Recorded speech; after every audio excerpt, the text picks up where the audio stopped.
All right, so we're live and broadcasting, but before I call the first of several meetings to order, I just wanted to remind everybody this evening we have 4 meetings. We have the Urban Renewal District Budget Committee meeting, we have the City Budget Committee meeting, we have an Urban Renewal District meeting, and we have a regular City Council meeting. So it's a packed evening. But staff has done a great job about keeping us lined out and organized. So we shouldn't have any problem moving through this pretty easily. With that, I will call to order Urban Renewal District Budget Committee meeting and ask you to join me in the Pledge of Allegiance. Pledge allegiance to the flag of the United States of America and to the republic for which it stands, one nation, under God, indivisible, with liberty and justice for all. Thank you. So again, this is Urban Renewal District Budget Committee. And could I have, when you're ready, a roll call, please? Oh, you can take a moment to flip it on. It flipped out, so I'll get it in a minute. Okay. Okay, Greg Amer is absent. Matt Barber is absent. John Bozarth. Here. Corey Brewster. Steve Clemens. Here. Corinne Dudo is absent excused. David Glabe. Here. Nicole Howard. Here. Max Koltov. Absent. Gary Lillard. Here. Scott McConnell. Absent. Marianne Meisner. Here. Justin Rock. Here. Joya Wong is absent excused. So You have a quorum. we have a quorum. All right. So I don't think we need to worry about that because everybody on the committee is here, but there's a statement that some may be participating electronically. The minutes, the purpose of this meeting tonight really is only to look at and approve the minutes from the May 16, 2022 Urban Renewal District budget hearing. We have a consent agenda with one item, and that is the minutes. So I will entertain a motion for the consent agenda. I move we accept the consent agenda as presented. Second. All right. Any discussion? Roll call vote, please. Just because there's people in the audience and Okay. members in the audience. Greg Amer, absent. Matt Barber, absent. John Bozarth, Yes. Corey Brewster, Steve Clemens, Yes? Corinne Dudo is absent excused. David Glabe, Yes. Nicole Howard, Yes. Max Koltov is absent. Gary Lillard, Yes. Scott McConnell is absent. Marianne Meisner, Yes. Justin Rock, Yes. Joya Wong is absent excused. Motion passes. Okay, that was one down, 3 to go. After each one of these meetings, I'm just going to ask you to be quiet for a few minutes while we transition on the live feed. So I will adjourn the Urban Renewal District Budget Committee meeting, and we will come to the City Council Budget Committee meeting in just a second. So.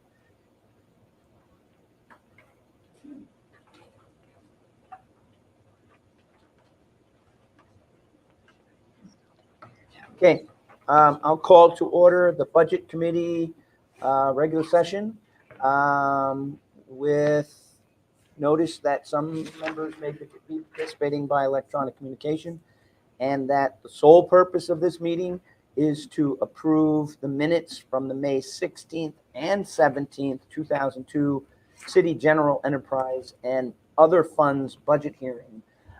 We have a consent agenda only with one item, and that item is the minutes for those two evenings that we met to hear the city's budget. I will entertain a motion for the Roll consent. call, please. Sorry, yes. Could I have a roll call, please? Greg Amer is absent. Matt Barber is absent. John Bozarth. Here. Corey Brewster. Steve Clemens. Here.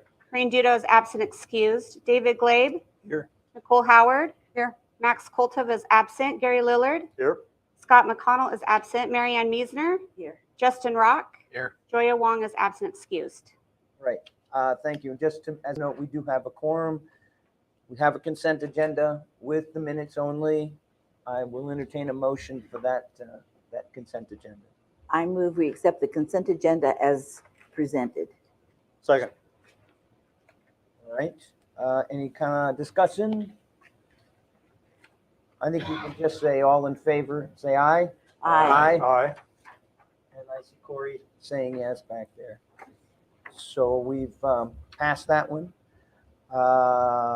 Nothing else. I'm going to adjourn the Budget Committee regular session minutes meeting and pause momentarily before we start up the next meeting.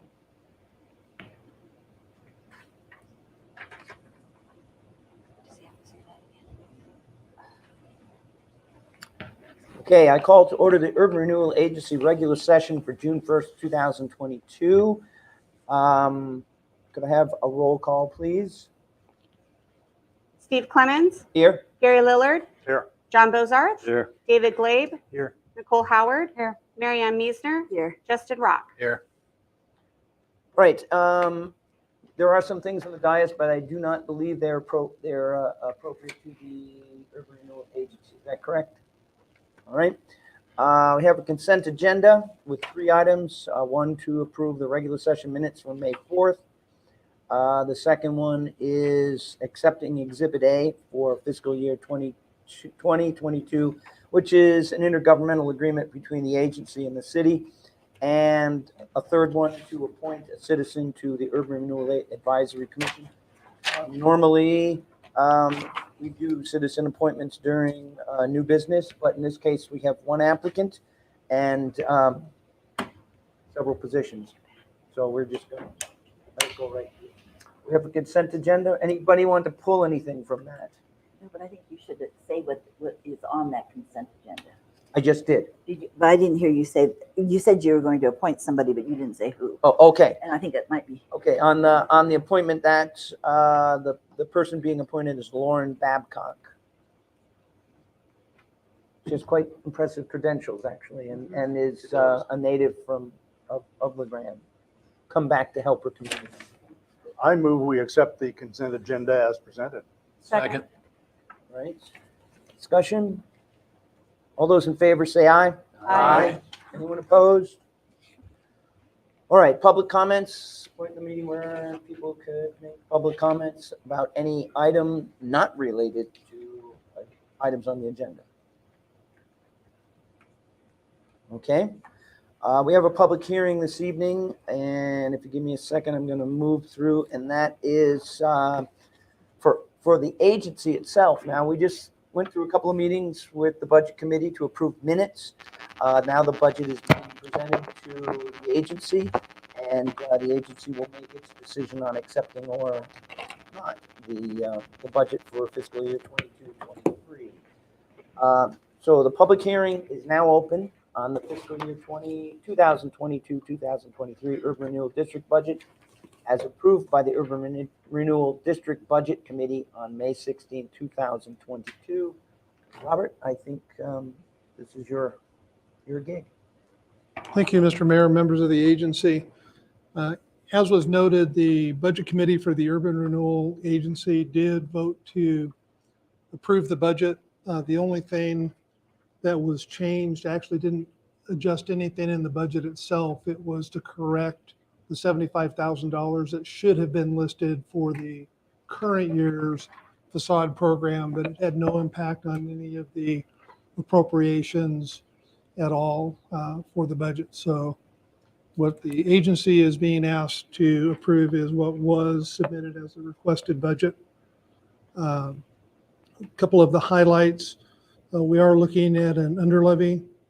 That underlevy will allow for funds to be distributed to the other taxing jurisdictions. It will not impact any of the core economic development programs for the agency. We're looking at, as part of this budget, $350,000 for non-business park call for projects, public-private partnership that we do, $225,000 for the business park. The agency identified proactively target improvement will be $500,000 in this. That's $200,000 of new dollars. The traded sector incentive of $200,000 and $75,000 for the facade grant program. So those are the capital expenditures that are proposed in the budget. In addition to that, we fund our core economic development programs and our debt service. So any questions regarding the budget? $500,000 in special projects, does that include the $200,000 that we just heard about, the grant that we received? No, that was awarded through the Main Street program. Okay. The $500,000 includes $300,000 of prior year carry forward. Okay. Any questions for Robert? Invite public comments on the Urban Renewal District budget. All right, since we have no comments from the council or the public, I'll close the public hearing on the fiscal year 2022-2023 Urban Renewal District budget and invite agency discussion or motion. I move that the proposed resolution adopting the fiscal year 2022 to 2023 Urban Renewal District budget be read by title only, put to a vote and passed. Second. We have a motion and a second. Could I have a reading of the proposed resolution by title only? A resolution of the City of Legrand Urban Renewal Agency of the City of Legrand, Union County, Oregon, adopting the fiscal year 2022-2023 budget, making appropriations and levying taxes. All right, we've had a reading. We had a motion and a reading. Any additional conversation, discussion? All those in favor say aye. Aye. Aye. Anyone opposed? Okay, no unfinished business. We have one item of new business, and that is approving and authorizing the district manager to sign a memorandum of agreement between the city and Legrand Main Street downtown. Robert? Thank you, Mr. Mayor and members of the agency. As you know, the agency provides $25,000 a year of funding to Legrand Main Street downtown. We've been operating under typically 3-year agreements. It's time for renewal. Also in your packet is a copy of their most recent annual report and a draft budget. The Main Street Board has not finalized their budget for the year. They're on a little bit of a different fiscal year. And when they do finalize the budget, they'll provide that to us. We'll pass that along to the agency. Not a lot of significant changes in the agreement. The Legrand Main Street performing tier, they've changed the name of that. One of the important factors about having that designation, having the highest Oregon level tier, is it allows projects like the Bonenkamp building that just received $200,000 to receive that. So that's why it's very important to the agency that Legrand Main Street maintains that level of tier, and that's why that's reflected in the agreement. The other change is to move the annual report from February 15th to April 15th. It doesn't really give them an opportunity to do their annual retreat and put things together before the report is done. So that's more of a housekeeping change and really has no impact on the document itself other than the timing of that report. And the president of the board has already signed the draft agreement, and I'll be happy to answer whatever questions you may have. What's the real purpose of the name change?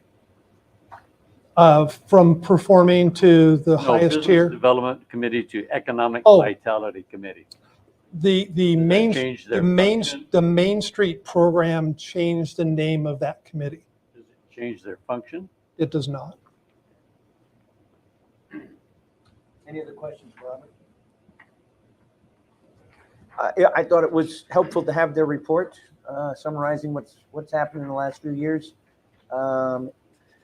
Like every place else, we struggled for 2020, 2021, and I like the idea they have in here. 2020 was a survival year, and 21 was recovery. Let's hope that 22 is a takeoff again. Normalcy of some type, right? Any questions for Robert? Otherwise, public comments? Agency motion?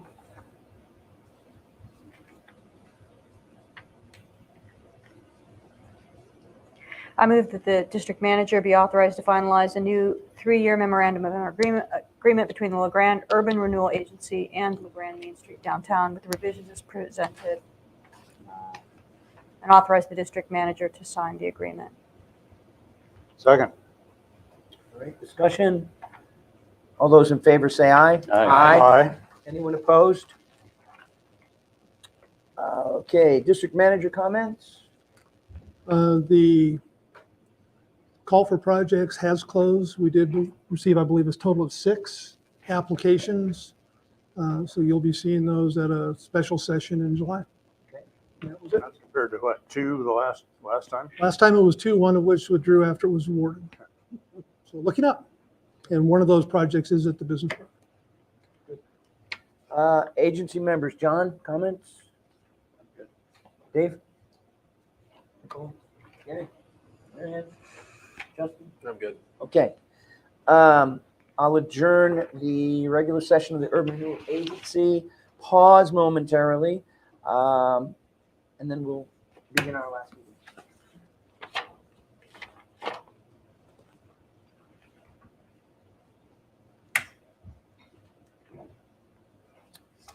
All right, I call to order regular session meeting for the Grand City Council, June 1st, 2022. And ask for a roll call. Steve Clemens, Here? Gary Lillard, Here. John Bozarth, Here. David Glade, Here. Nicole Howard, Marianne Meisner, Here. Justin Rock. Here. All right, just as a heads up, the city council will meet in an executive session after we've dealt with all of our new business. And we've had comments from staff and the council, but we will not be returning to session. So once we go to executive session, y'all can clear out. Agenda approval, we have one item on the dais. I believe that's an email from Councilor Lillard to the council as a whole. Yeah, that's my novella, my first attempt. We can Okay. talk about it at council comments. Okay.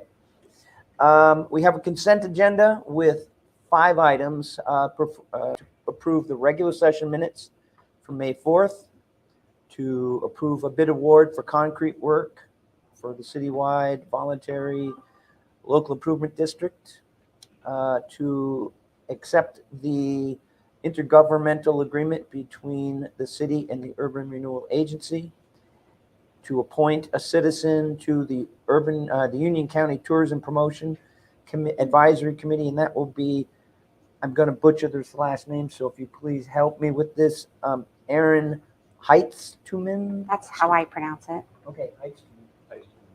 All right. Who I believe is a hotel manager and fits in one of the requirements that we have on the tourism committee. So, and the last one is to approve the tourism annual program of work. I think we had a work session on that. So should be familiar to the council. So that's a consent agenda.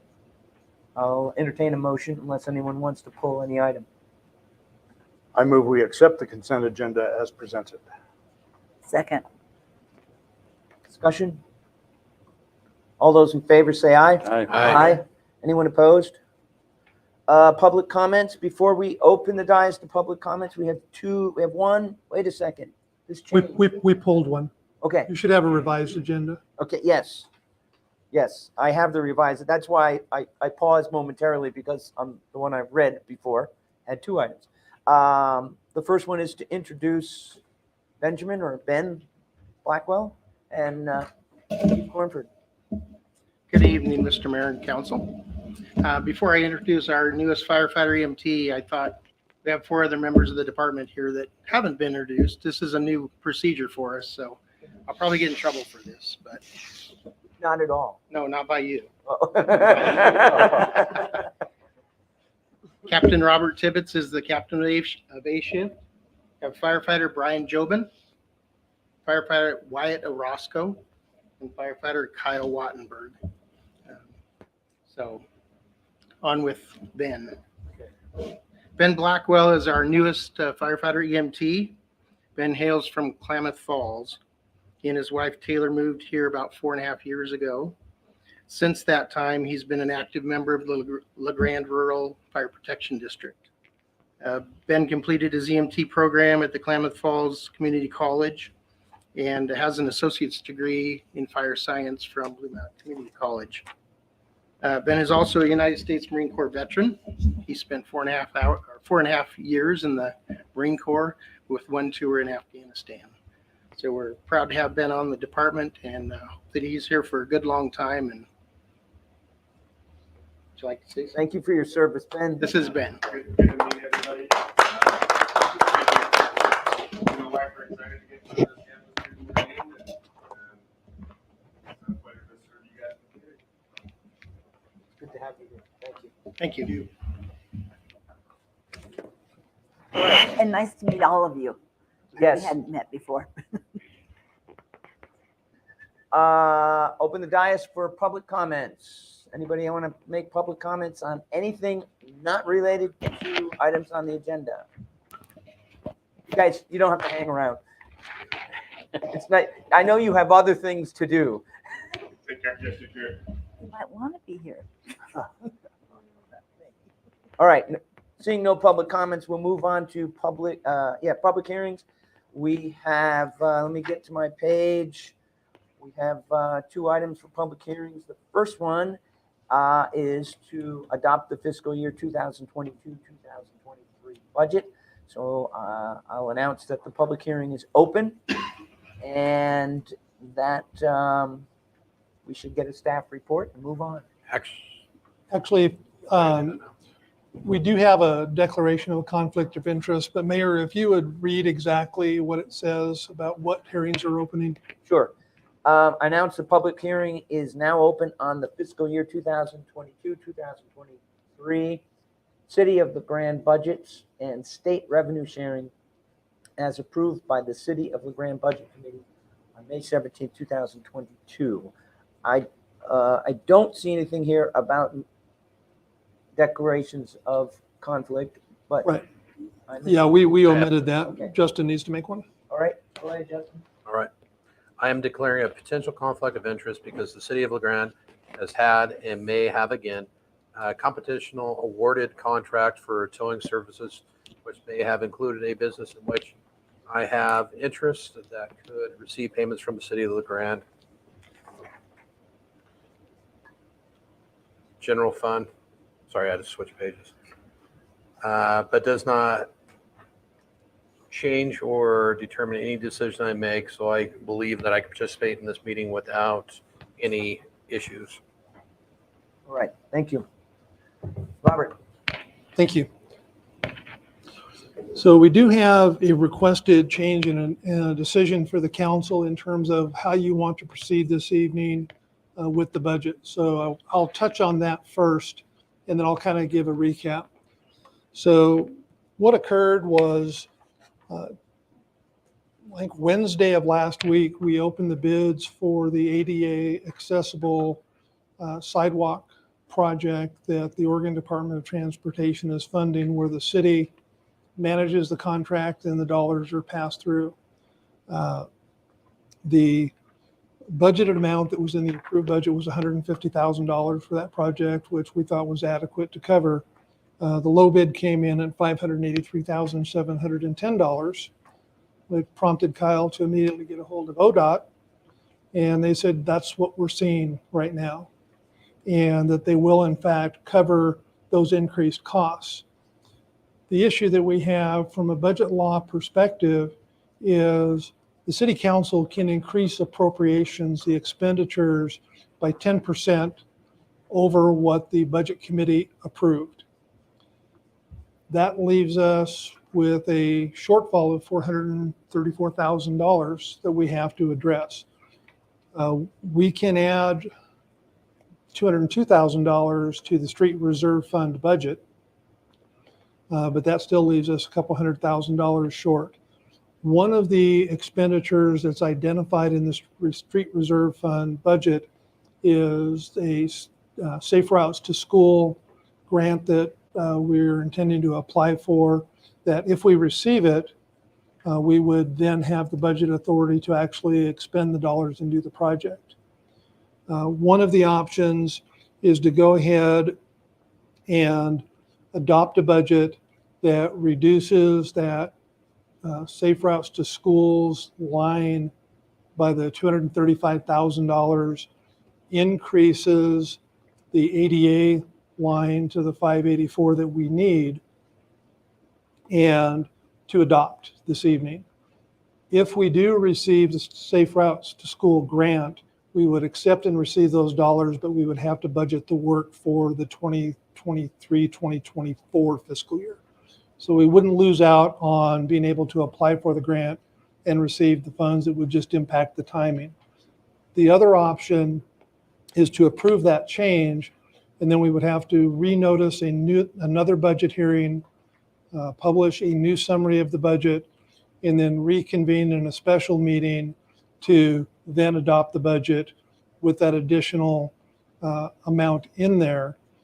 So really the difference between the two is an additional publication of a hearing, an additional special meeting to adopt, or continue to apply for the Safe Routes to School grant. If we get it, we would just have to wait till the following year to expend it and do that project. Gary? Robert, I'm probably just having a little brain fade here, but didn't I hear you say that the state was going to cover these increased costs? Yeah, they do. The issue is the fact that we're getting the additional dollars will cover the expenses.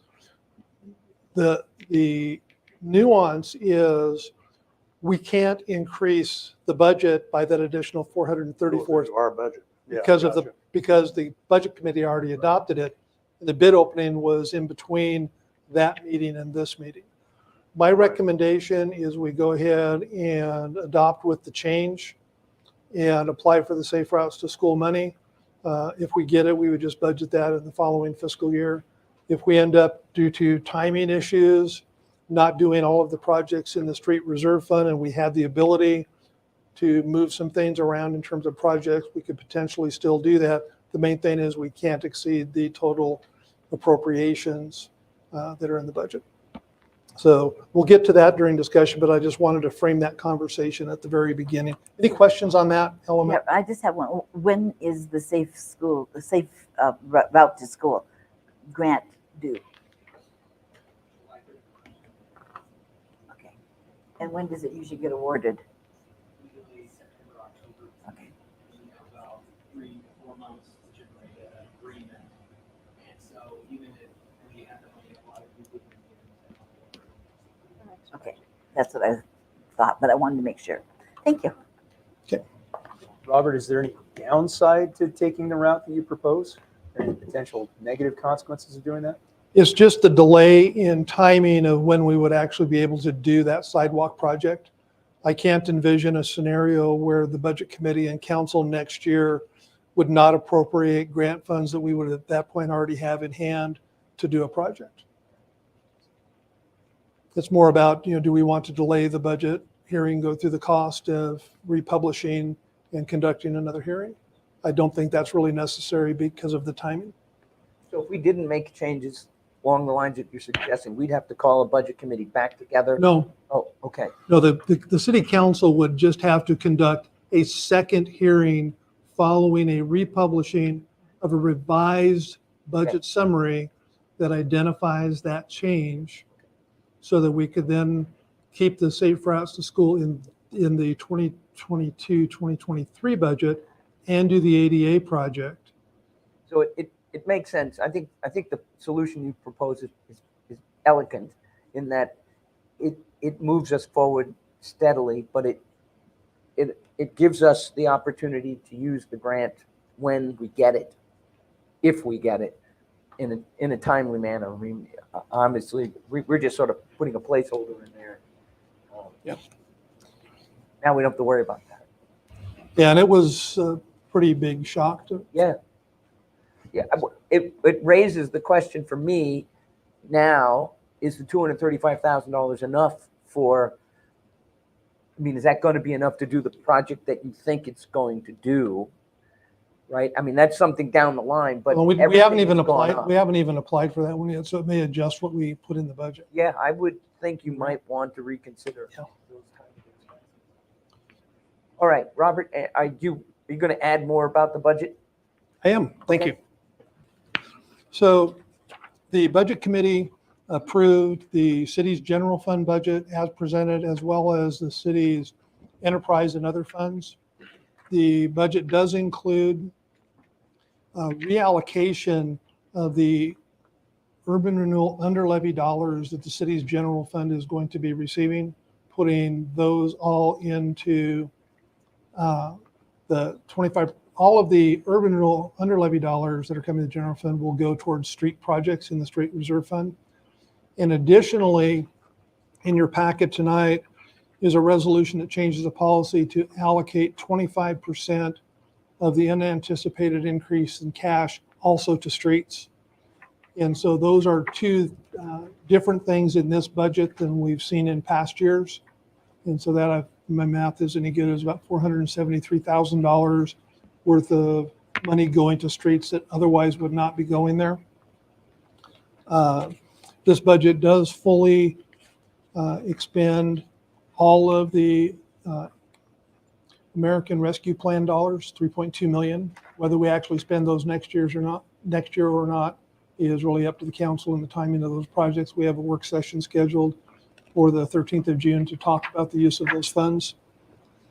The budget adds a deputy fire chief position. That's a new position that we're looking at doing, which is a staffing change, and essentially maintains our other level of staffing and services as we have in the past. I thought it was an excellent job of staff putting the budget proposal together, and be happy to answer whatever questions you may have. Questions for Robert on the budget? Do we have to approve which option before we go into this separately?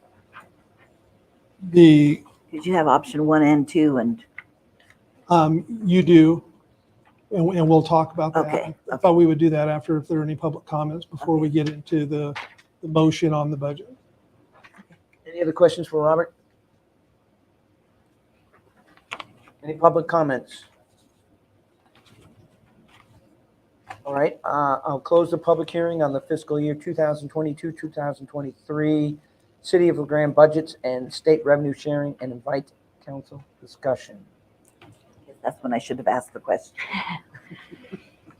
So the way that the first motion is structured, if you pass the motion to adopt the resolution as presented, it includes option 1. So the option to not include not have to do a second budget hearing. So the motion would be as presented. Correct. Okay. Council discussion, otherwise motion?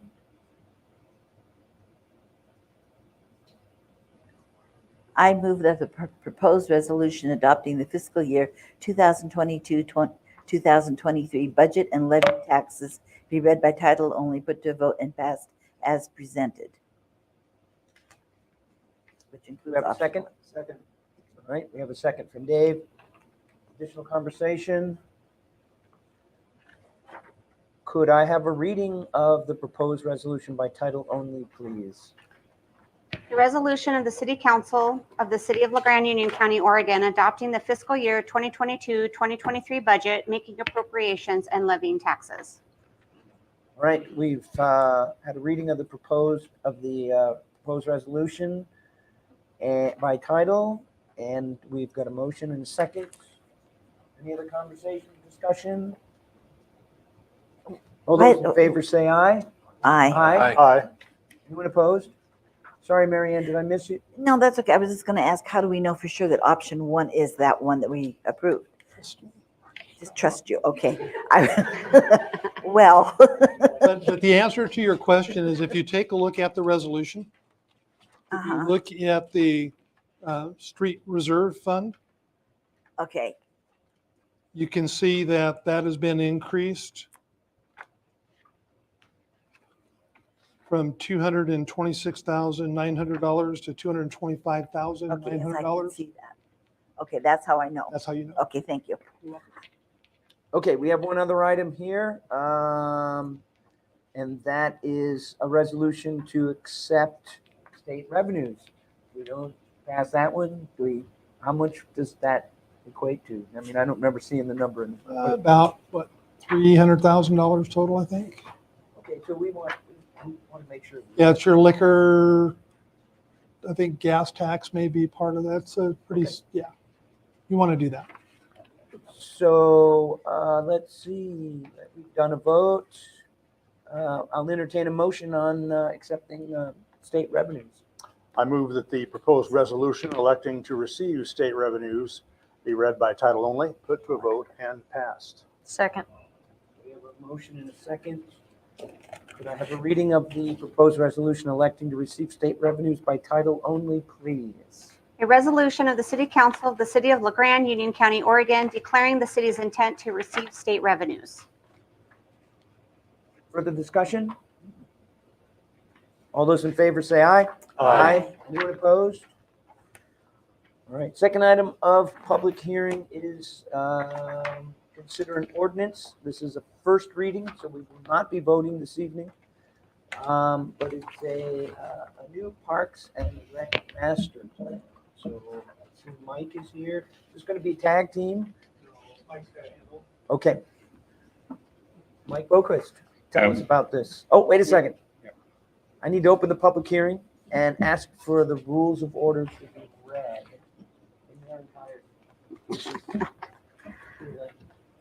These rules of order are applicable to the public hearing for a proposed ordinance that amends the Goal 8 chapter of the City of Legrand Comprehensive Plan and adopts the Legrand Parks and Recreation Master Plan.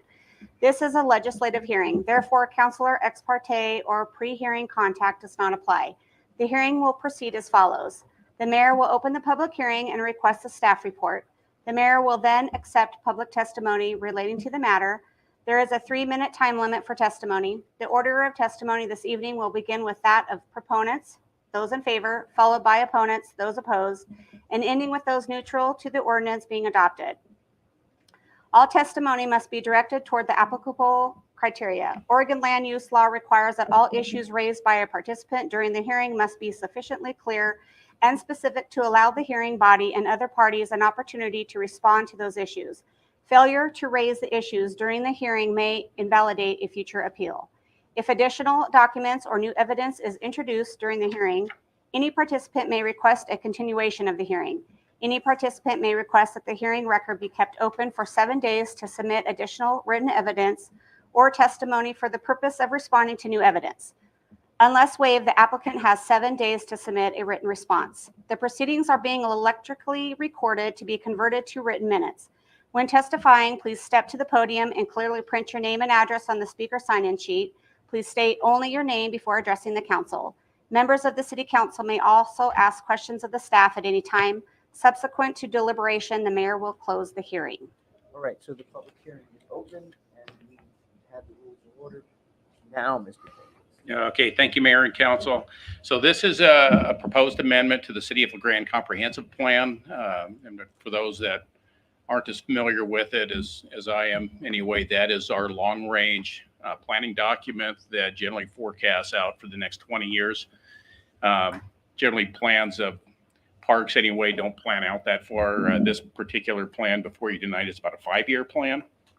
And the comprehensive plan also includes other elements like housing, commercial development, our public water sewer infrastructure, and other long-range planning goals that we set for ourselves. The Parks Master Plan is the Chapter 8 portion of the comp plan, and our current Chapter 8 version, I think, was adopted around 2003. That was at a time when we were having tighter budget issues, and our Parks Department, based on funding challenges, developed the current master plan that has an inventory of all of our parks, but it was really geared towards a maintenance plan. It has a couple goals for expanding or enhancing the park system, but it's predominantly a maintenance plan. And Stu's been working for the last year or so on updating the Parks Master Plan to meet state law requirements. That includes a number of components, which includes a number of enhancement elements for expanding our park system or enhancing programs to accommodate the growth of Legrand and the goals that our citizens have. And he's held a number of public meetings and surveys. We had a city council work session back in March where that was presented to the council with a variety of targeted goals and strategies to accomplish over the next 5 years. I think it outlines each year what we're hoping to accomplish. And the Planning Commission met in May to make a recommendation, and they unanimously are recommending to the City Council approval of the document. It's also been forwarded to the state for their review, and we have not had any adverse comments on the Parks Master Plan. The one comment that we did have was from a citizen that was actually neutral or in support of the Parks Master Plan, but wanted to see some street improvements in his neighborhood for, that he's impacted by some traffic that goes to Pioneer Park. In the staff report, at the back of the staff report, there's a number of pages that outline state law requirements for what a master plan has to include as far as content. The Parks Master Plan includes all of those elements. And then the city element that follows that talks about predominantly what is our public need. And so we really can't make a comp plan amendment unless we have a public need to do so. And our need is really geared towards having the outdated master plan that really does not plan any kind of forecasted growth or accommodations for our community. And so anyway, so we have this need, and Stu's efforts are satisfying that need.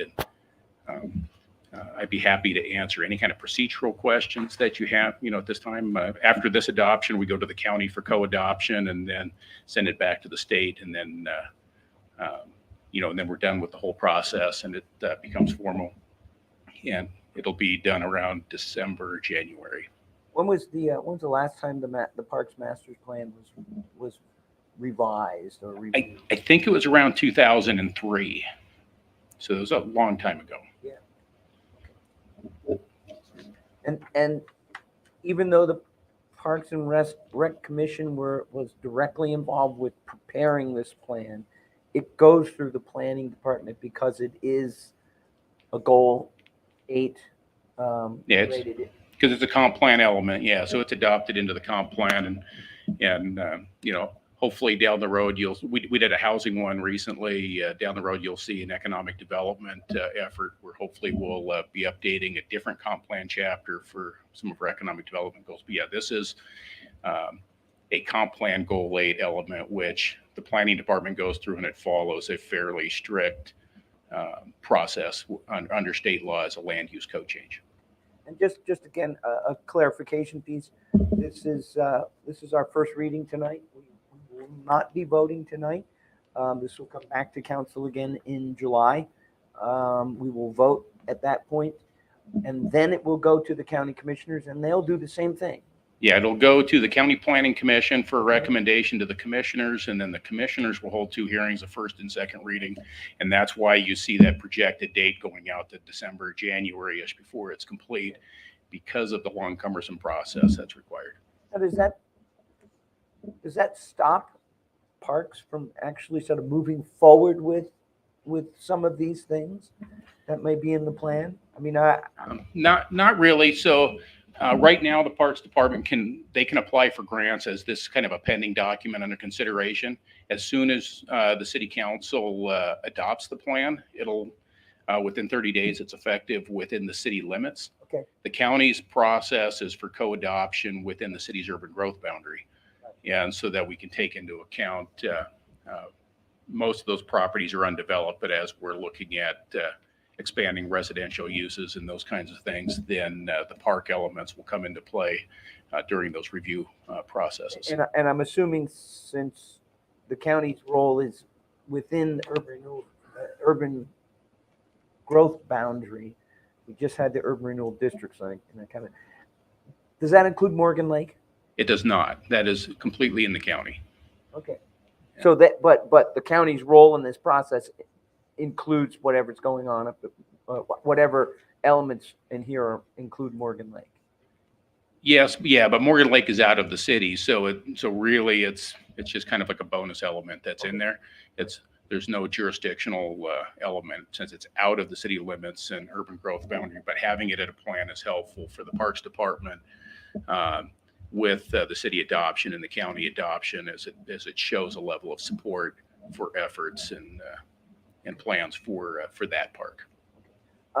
Just I make a note that there was a date error on the first council action form, and that councilors did receive a revised council action form.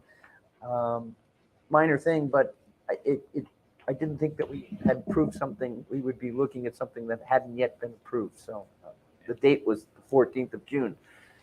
Today's the 1st. That's my next planning commission meeting. Yes, okay. Yeah. Any questions for Mike? Mike, even though Morgan Lake is out of the county, but it belongs to the city, how did we get that? I don't know that answer. We can talk about that for a second. I thought that might be a Stu question.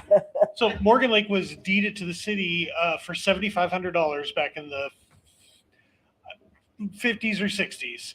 It was originally built for power supply for a hydroelectric plant in town.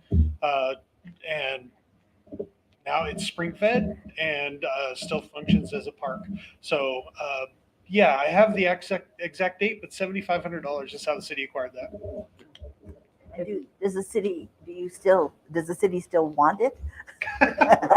Well, I think if you ask the city and the Parks Master Plan process, yes. Okay. I thought, couldn't we deed it back to the county? No.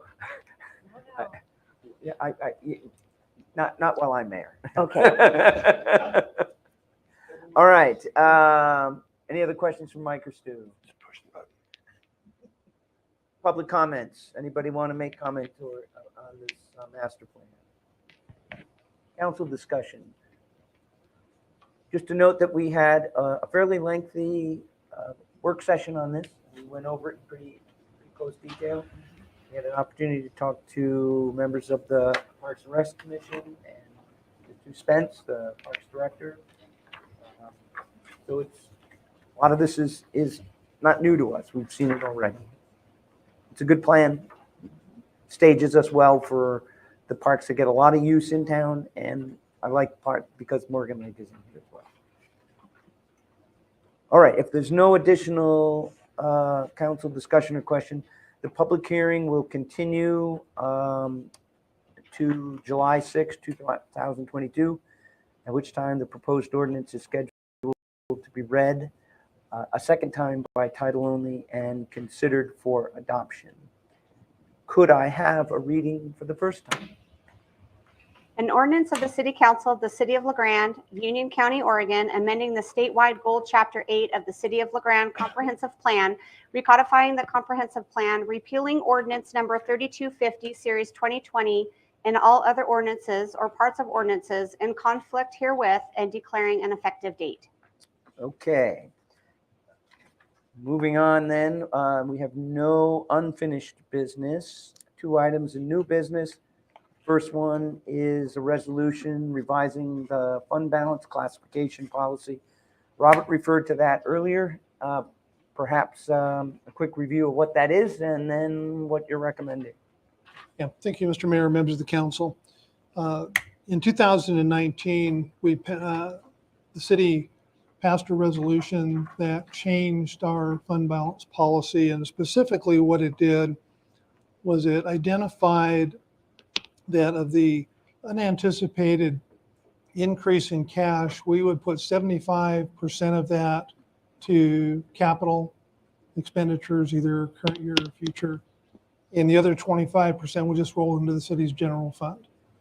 What we're proposing and what the adopted budget includes is taking that 25% and rather than having that just roll into the general fund, it would actually be transferred to the street reserve fund to be used for street projects.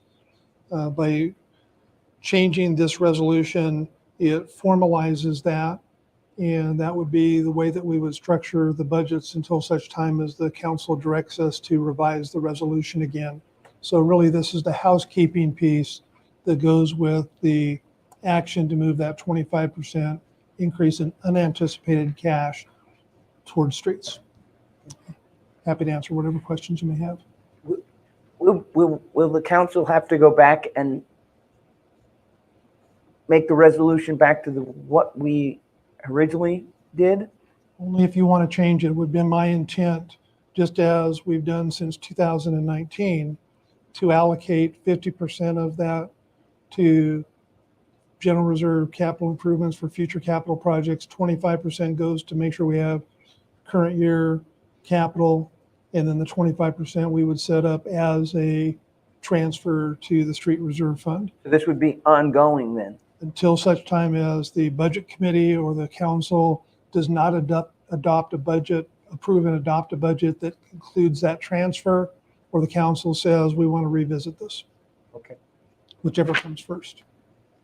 And Robert, this aligns with our council goals from the retreat about streets. I think it does. One of the things that was pretty clear at the council retreat and in the conversation that we had with the Parking, Traffic Safety, Street Maintenance Advisory Commission, hopefully I got all those right, was, I probably screwed one of those letters up. But anyway, it was, let's find more money for streets. And this is one of the tools that we can do until such time as the council opts to do something differently. Any other questions for Robert? You said that it's effective in this budget. Correct. Could you tell me, I can't remember what the figure was that you About said. 113, 116,000 off the top of my head. That's what I thought, but I wasn't sure. Thank you. All right. Any other questions? Public comments? How about a motion?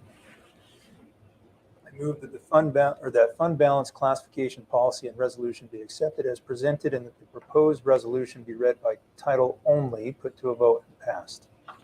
Second. All right, we've got a motion and a second. Could I have a reading of the resolution by title only, please? A resolution of the City Council of the City of Legrand, Union County, Oregon, amending the fund balance classification policy for the purpose of adding committed fund balance action for disbursement of anticipated increase in general fund cash in accordance with GASB 54 and repealing Resolution 4781, Series 2019, and all other resolutions or parts of resolutions in conflict herewith. All right, the only comment I want to make is that it's relative to streets, it's not a whole lot, but it's more than we've done in the past. Right, so I appreciate that. Any other council comments? All right, all those in favor say aye. Aye. Anyone opposed? All right, second item of new business is to consider approving a bid award for Adams Avenue ADA ramp construction contract, the one that we had the jaw-dropping bid on. The very one. I'm surprised you still have hair. That, I mean, or you're still here. I mean, that one, that's like 3 times the price that we were expecting. Correct. So just for a little background, Mr. Mayor, councilors, thank you for opening it up. This council action is to award the bid. And, as we've already discussed, this one came in way over what we thought. And what we're seeing on the construction end, especially with these ADA ramps, is over the past 3 years, the state has gone through and reorganized the way that they do these ramps. These ramps along the state highway are all being redone due to a judicial decision that was placed against the state. And so what they did was they adopted standards that are twice that of the federal standards for the ADA ramps. So while these ramps along the state highway are held to those standards, the ones that we do for the city, say along Spruce, merely meet the federal standards for ADA. So when you come around to the bids on what the state's receiving, they have a few different conditions that are affecting these bids. One, contractors are placed under a pretty high stringent requirement to meet not only those specifications, but there's very low tolerance in them. So there's also an adoption of the risk associated with not meeting those tolerances. So what you're seeing contractors do is they're bidding these ramps knowing that they're going to be tearing some of them out. So what I understand, Jamie Chalice, who's part of this contract that we hope to award, has one of the highest passage rates for these ramps in the state, and he sits at 60%. So out of every 2 ramps he builds, he's tearing it out to rebuild it just to get it inside the requirements of the state. That's how difficult this has gotten. Does that cost more to do that? Or does he eat that? That's why the prices are so high. So contractors are bidding these ramps knowing out of every 2 you build, you're ripping one out and rebuilding it again. Wow. So there's some pretty high liabilities built into those. That's where you're seeing those pricings. Talking to the concrete contractors who are performing these bids, they said that their margins are not better with these prices than they were before when they didn't have to worry about those tolerances. So having local contracts, going back to where this whole project came from, this was a pilot project put out by the state about 4 years ago to have local jurisdictions bid these projects because we're able to not have to have as many requirements as the states does with their specifications around these projects. So we're able to let the projects, and the hope is that we'd get better pricing. And I'm here to tell you, we got better pricing. So after opening these bids and settling down from the shock, I emailed the state and said, surely we can't be paying these prices. And they said that's a really good price. If you can find any way to run that contract, please take those bids. Wow. So we are not even seeing some of the bids they're seeing over on that end. The other condition I wanted to mention is the number of contractors that you're seeing who are able to do these ramps and are willing to take these risks are very few. And there's a time limit based on the judgment that all of these ramps need to be addressed by, I believe, the end of 24. So we're not on pace to hit it. Well, not us, but the state itself is not on pace to hit it. So there's an urgency, a lack of work, and a lot of risk. So that's where you're getting these high prices. So what, my first thought with this was part of the supply chain bump in prices and et cetera. But what I hear you saying, Kyle, is that that's not necessarily what's driving this high of a bid. It's more of there's a fine tolerance in terms of actually putting the ramp in, and they may not meet that tolerance, and so they have to tear it out and do it again. Correct. Yeah. If you wanted to do a quick fact check, if you flip back to the council action form that you guys approved during the consent agenda for the concrete contractor that we use for the city, there is a line in there for doing a ramp for the city, and the winning bid was $2,250 per ramp. That is effectively, $35,000 per ramp cheaper than what the state is paying. Okay, Who was the other bidder and what was their bid? For the What we're talking about right now. there was two bids. One was HP Civil, which was the successful low bidder. Wildish is the other bidder who was also putting a bid for that one. I'm sorry, who? Wildish. And where are they out of? Wildish, I believe, is out of the Portland area. They're pretty well known. They run throughout the state doing a lot of the highway paving and a lot of What these was their ADA bid? bids. Their bid was $633,700. almost $50,000 more. Correct. How do these ramps differ from what they are now? How can you explain it? It used to be that you would, I'll give you one for instance. As you're coming into an ADA ramp, there's a specification on the new ramps where you can only have a certain amount of slope coming off of the roadway.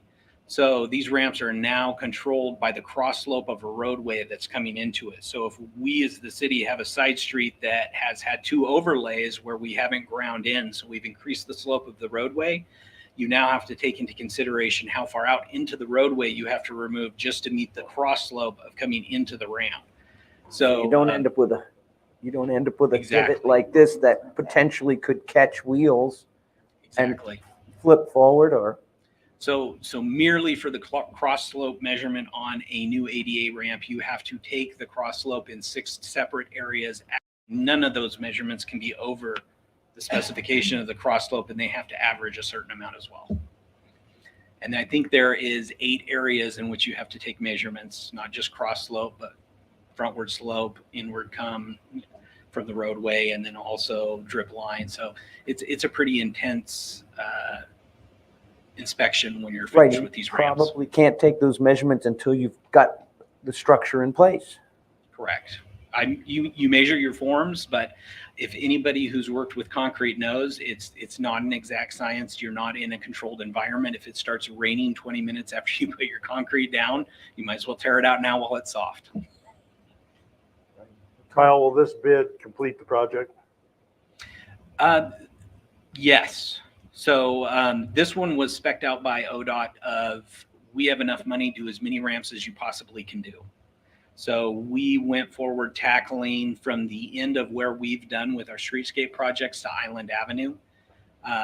We eliminated the ones at Island Avenue just due to the sheer mass of what needs to be done at that intersection with truck turning radiuses and everything.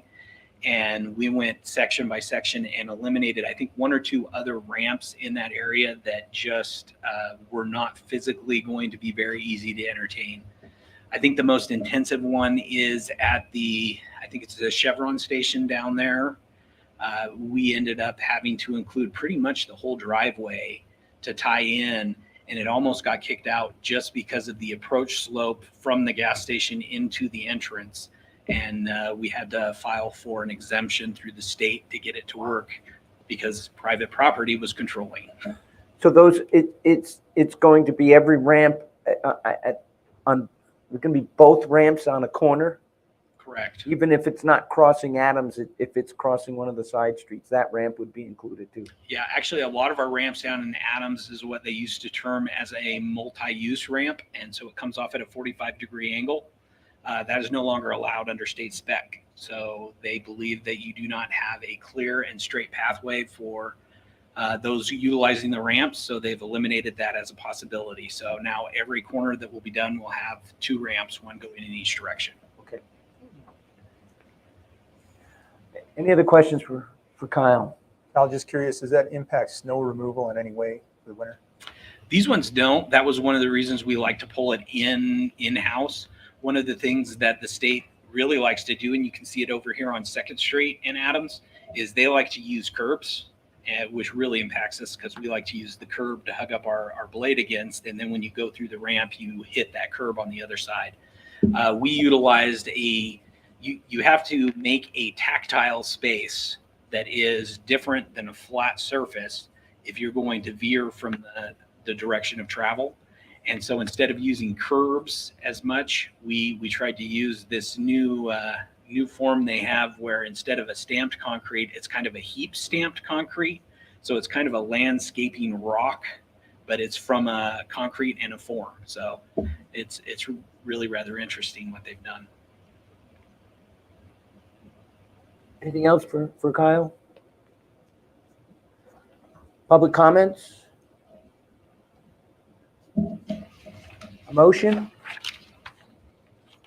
I move that we award the Adams Avenue project to HP Civil Incorporated in the amount of $583,710 as shown in the bid summary. And further, that City Manager Strope be authorized to execute the contract documents for the bid for the 2022 access ramp project Adams Avenue, First Street to Hemlock Street. Second. All right, we got a motion and a second. Any additional conversation and discussion? All right, all those in favor say aye. Aye. Anyone opposed? That ends formal business. Thank you, Mayor. Opportunity for staff comments. Thank you, Mr. Mayor and Council. Two announcements. One, the vault toilet at Morgan Lake was installed on Friday. Was that what we did? Thursday, Friday? Thursday? Yeah, okay. Kyle was up there, engineering, and it was great. Public Works dug the hole, and it's a vault toilet, so it's all self-contained, prefabricated building, and it's in the southern parking lot location of the lake, which has been a high need for a long time. Yeah, right at the entrance. Right.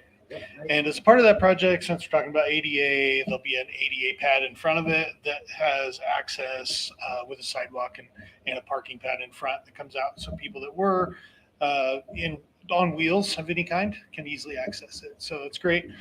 Turned out great project. We've got to backfill and do the concrete still. The second announcement is our recreation coordinator. I'll learn how to say his name after he gets here. But Chris, he'll start on Wednesday, which is great because Michaela's been doing 2 full-time jobs. So I'll bring him to the next meeting and we'll introduce him. He'll be our recreation coordinator, which will be huge. And he's coming at a good time when summer is hot and heavy, fast and furious. So good stuff. Good. Thank you. Yeah, thank you. Any other- And Stu, while Okay. you're up there, it's launch into summer, leap into summer, something this coming weekend, the 4th. Do you know EOU at the park? Oh, it's called Kick It Into Gear at Pioneer. That's right. Oh, That's a long-standing tradition. I think we're at 6 or 7 years, so it's pretty great. EOU's athletes come and run this event. It's great. Kids get out after Hog Wild days. They usually come over to the park, play a variety of games, and get active. And we got all kind of tchotchke stuff for them. So good stuff. Thanks. good. Yeah. Thanks, Stu. Any other staff comments? City manager comments? Yeah, thank you, Mayor. Just a couple things. The city has a cell tower lease out at the fire department that we leased to AT&T, and other companies bought it, and they reached out wanting to buy that out or to extend it 40 years. We have a pretty good deal right now where we have a pretty good escalator. I think we have another 15 years or so on it. They wanted to give us $190,000 to buy it out for 99 years. With the amount of money that we receive on a monthly basis for that, that would be ill-advised by the city because we would be losing money after about, 7-8 years. So I am talking to them about the possibility of extending the lease out into the current terms to maybe a total of 20 or 25 years from now. Just wanted to make you aware that I was having those conversations, and I would expect to have something probably worked out with them that we would bring you in August, I would guess. The other thing I wanted to talk to you about is the format for the Arpa work session on the 13th. And we had talked about how we want to do public engagement in this entire process. What I'm suggesting for a format for the 13th is we would have the directors who have proposed projects kind of present what they are, go through what they look like. We would then have an opportunity for public comments about the projects. We would then disperse with your dots. You're each going to get an envelope with $3.2 million worth of dots to spend. We'll give the directors $1 million each. And essentially what you'll do is go put a sticker next to the projects until you're out of dots. We'll then take all of those amounts, plug them into a spreadsheet, and then divide it up by fully funded amounts and put them in an inverse order with the most fully funded amounts. So you can kind of see where a cut line would be. And then what I would advocate we do as the next step in that process is to schedule a town hall meeting where that could be presented to the community, maybe late July, early August, to get additional public input into those, and then ultimately to have the council make a decision at your September meeting of which projects will be funded. My suggestion is that the council would not only approve $3.2 million, but also to identify 2 or 3 additional projects in priority below in case something that's above it on the list for whatever reason doesn't happen. I had sent out to the council a list of the proposed projects and asked that if any of you see something that ought to be up for consideration that isn't, to please fill out a form and get it to me. I think I asked if you would get those to me by the 6th so we can put the presentation together.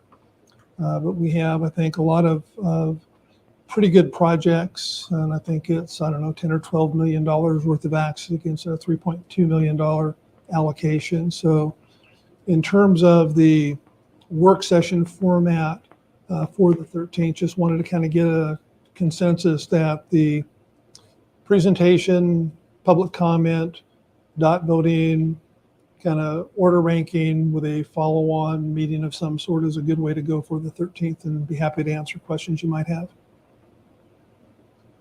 Questions for Robert on that process? Just for council's information, Gary and I have been working with Robert on sort of back and forth on what this might look like. And I think his proposal is reasonable. The only interesting part is, will we remember how much a dot is worth? We put the numbers on them for Okay. you. You just have to remember to add 3 zeros when you see it. Yes. And we can't sell our dots. You can't sell your dots, and you can't put more than the realm of the project. So you can't put all 3.2 million on a $150,000 project, so it'll screw up my spreadsheet. A lot of rules. It's not like the prioritization list where you get 10 dots and you can spend them however you want. You have $3.2 million to allocate. Spend wisely. Yes. Yeah, but what are they going to be in increments of? Which are dots. Some of them are 250,000, some are 100, some are 50, and some are 25. I actually recommended we do Monopoly money, but that got a little cumbersome. Council faces on I want to be on the 250. Hearing lack of objection, we'll go ahead and get that finalized like that. I'm ignoring Stu. Yeah. That's all I had, Mayor. Okay. Any questions for Robert? Councilor comments. John? Good. Dave? No. Nicole? Gary? Well, yes. I tell you what, I know what you're going to say. I'm gonna skip over you because you have something lengthy. Mary Ann? No, not Justin? I'd just like to congratulate the high school baseball team, boys team. They're going on to state. Nice. Unfortunately, the girls were doing really well, and they had a close game, but they didn't make it. But definitely want to congratulate all the kids. They did a good job. Thanks for that, Justin. Now, Councilor. Now me. Yeah. Okay. Actually, I've got a couple of things. First of all, having to do with the senior council meeting that I attended as the city rep last Wednesday. As we mentioned, I think at the last meeting, their longtime executive director, Margaret Davidson, is now officially retired. The new one is Connie, I think it's Gwentert. Hope I'm pronouncing that correctly. She was the Wallowa County manager for them. It looks like she's going to be doing a very good job. First of all, I need to provide a thank you to our Public Works Director, Kyle. I had at the meeting gotten word that they were trying to get some crack sealing done for their senior center parking lot. They were having trouble finding anybody able to do it. Kyle came up with some ideas that did result in some fruit. At least they were able to request a quote. So they were extremely pleased by that, and I appreciate your help getting that to them. Thank you. Absolutely.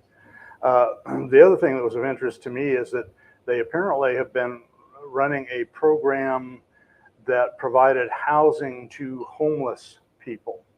And I had asked them to get me some numbers if they could. I haven't gotten that yet, but it was a program where they were allowed to fund locations for homeless people that would get them off the street under shelter. And then, as I understand it, if the individual or family so desires, they can move from that into Section 8 housing once the program is finished, which I believe it is now. So I'm going to try and get some more information on that because that's a very worthwhile thing. Yes. I'd be interested to know Was that through Community Connection? Yeah, I mean, the money and the program was from a different, I think, Okay. the state, but they were handling the Okay. program. So that was interesting. The second item, you all have on the dais here a rather lengthy email that I had sent to Robert and a couple of our staff, and I want to thank them because it was lengthy, and I know they're busy people, but they took the time to provide me with some very detailed answers that were helpful. Whenever I do these things, it seems like I always learn something I didn't know, and so I can consider myself to be an educated man on a lot of this. A couple of things I did want to bring up, and maybe what I ought to do, just so the public is aware, I'll just mention what some of the issues were. My email was informed by citizens. I got a lot of questions about this. There were questions about street closure, Sunset Drive for a couple of years, the setback rights-of-way requirements along Sunset Drive, parking issues, disruption to lifeline. There were a lot of questions that came up, and that's why I sent this out. And I think most of those were satisfactorily answered. Robert sent an email to all of us with those answers incorporated into the email. So you may want to take a look at that. A couple of things that I still want to bring up. Parking. I don't know if you're aware of this, but many employees park along the east side of Sunset Drive where it's proposed to be closed. An employee there has told me that the reason for that is because they have no more room in the parking lots that they have. I don't know if that's true or not, but it may be worth our looking into, because where are those people going to park if they can't get into the parking lots? If you go down K Avenue and the side streets off K, you're dealing with residential parking permits only. I'm not sure about H Avenue. It may be something similar. And of course, during the school year, you've got parents parking there at certain times of the day. So, that might be worth considering taking a little closer look at. The other thing I still have a bit of a concern about is the disruption to Lifeline. It sounds like, from what I understand, the city is working with them to set up a helicopter landing spot at our Business and Technology Park. Is that correct? Yeah, if you'd like, Chief Cornford can Sure. talk a little bit more in detail about that. Sure. So I have had conversations with Lifelight, and we've actually made arrangements to land at the T&T Heating building in the industrial park. They have a gravel lot that's fenced, so it gives us the security of the helicopter that we need. It's much closer than the airport, and it's a fairly straight shot to the hospital.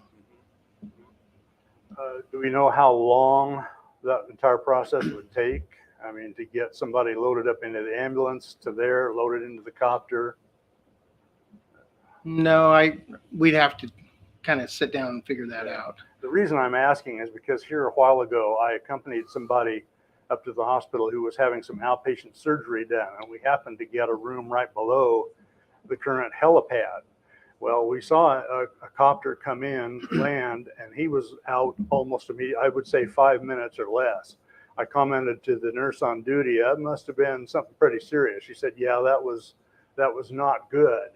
So I guess the only comment I would have to make if they're going to be landing out there is I hope they don't have too many of those kind, because they won't make it, I don't think. Well, the one thing that would be important to know is that we will pick up the Life Flight crew. We'll have our paramedics plus the flight nurse and a paramedic from Life Flight in the back of the ambulance for the transfer. So they're getting quality care whole time from sure. the hospital.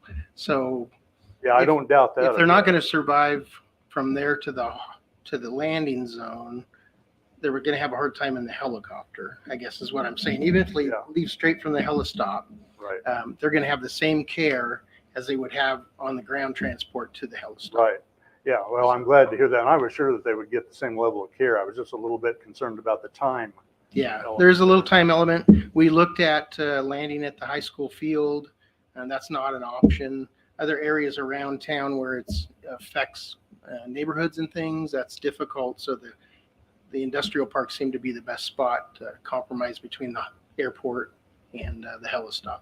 They're not anticipating the helistop to come down until sometime in late August, early September. They're going to leave it up as long as possible.